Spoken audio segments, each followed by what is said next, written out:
What I have in my hand right here is an Olympus pin tumbler cam lock. It's a kind like you might see and you would see it at hospitals and institutions. You could have one where you're locking up your medicines.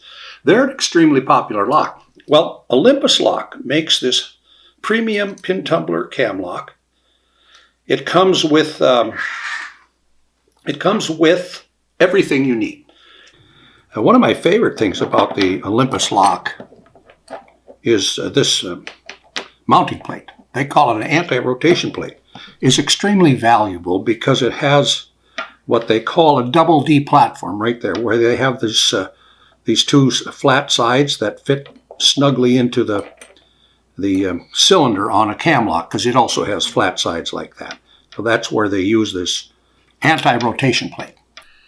There are hundreds of thousands of cabinets on the market today where there are cam locks in them by different manufacturers that supply not an anti-rotation device, but a spur washer.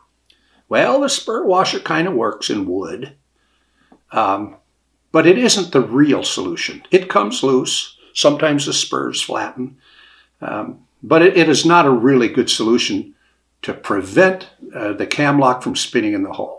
Now, with a metal cabinet, again, we don't need the anti-rotation plate.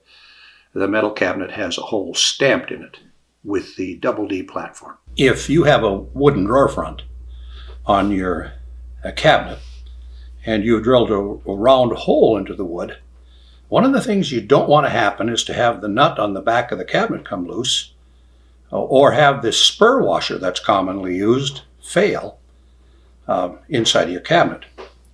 And then you have this problem.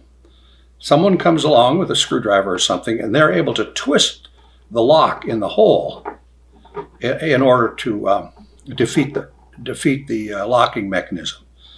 So the solution to that problem, the way to solve the problem, is with what is called an anti-rotation device. Let's take a look at how that applies to the back of the lock to prevent this kind of a problem from happening. Here we have our 3/4 inch diameter wooden hole on the inside of the drawer, and we're going to put a standard version of the cam lock into that hole. The cam lock has the flat sides, which provide the double D shape that goes into the hole that's drilled, a 3/4 inch diameter.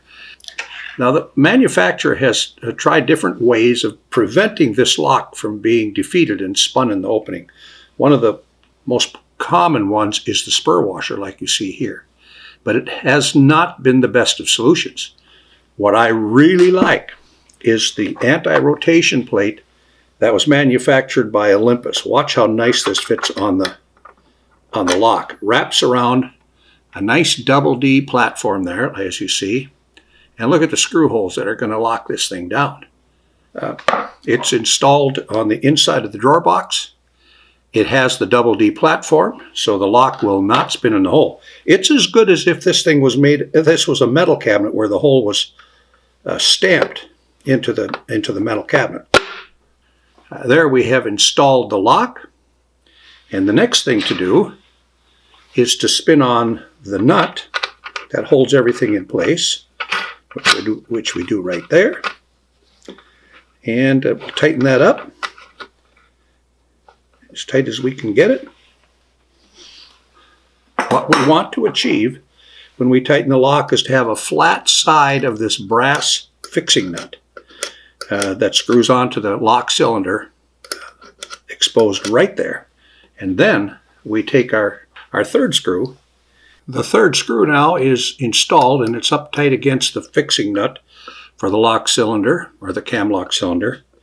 And nobody's going to be able to spin this lock in the opening with that type of an anti-rotation plate installed on the inside of the cabinet.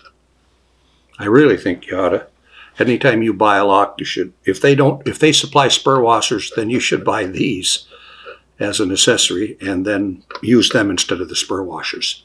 That way you'll have a nice solid lock installation.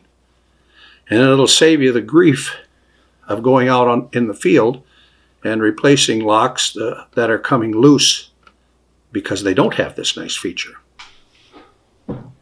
If you found this video useful, give her the thumbs up, subscribe, and share it with your friends.